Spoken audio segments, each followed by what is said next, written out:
అప్పుడు hero heroine కోసం వాళ్ళ ఇంటికెళ్ళి హీరోయిన్తో రొమాన్స్ చేస్తాడు, గట్టిగా కిస్ చేస్తాడు. అప్పుడే వాళ్ళ డాడ్ వచ్చి, ఎక్స్క్యూజ్ మీ, కిస్ ఎంకొంచెల్ వచ్చింది?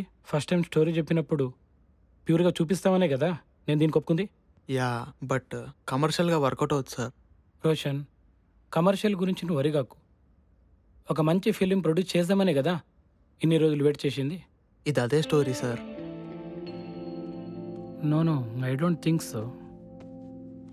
సార్ మీకు ఫస్ట్ నచ్చింది మీరు విన్నది ఈ స్టోరీ సార్.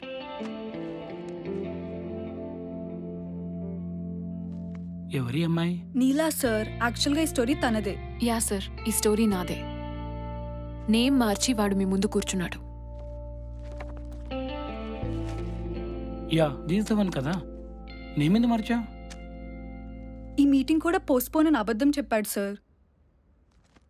అసలు అమ్మాయి ఫిలిం ఇండస్ట్రీ రావడమే చాలా గ్రేట్. అలాంటిది స్టోరీ రాసిస్తే this is what you do. నా నెల్ల ప్రొడ్యూసర్ కండగల్లా.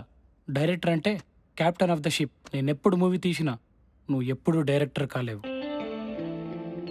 మీరు కూర్చోండమ్మా. నీ పేరేంటమ్మా? నీలాంబరి సార్. నీలా అంటే మా అమ్మ పేరు, అంటే స్కై. అంత ఎత్తుకు దిగుతావమ్మా. Talk to the manager regarding the paper work. You are directing it. Welcome అమ్మా. డైరెక్టింగా? Thank you so much sir. You deserve it అమ్మా. Happy for you Neela, congratulations. Thank you. Finally. Thank you sir. Thank you so much. You welcome.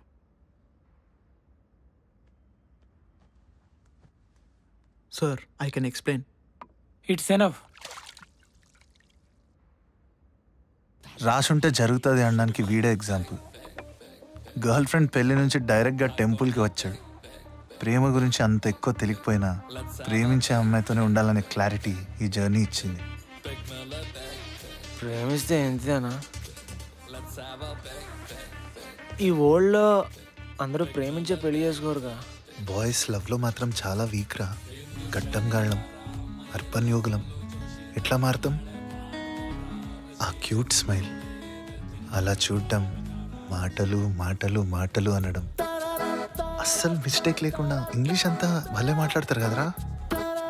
అది కూడా మస్తు అనిపిస్తుంది. ఇలా ఇలా hand దూరం పెట్టి షేక్ హ్యాండ్ ఇస్తుంటే ఎంత క్యూట్ ఉంటుందిరా. వాళ్ళ పక్కన ఉన్నప్పుడు మనకు తెలియకుండా మనం ఎంజాయ్ చేసే ఆ ఫీలింగ్, దాన్ని ఏదో అంటారా, పరిమళంలో.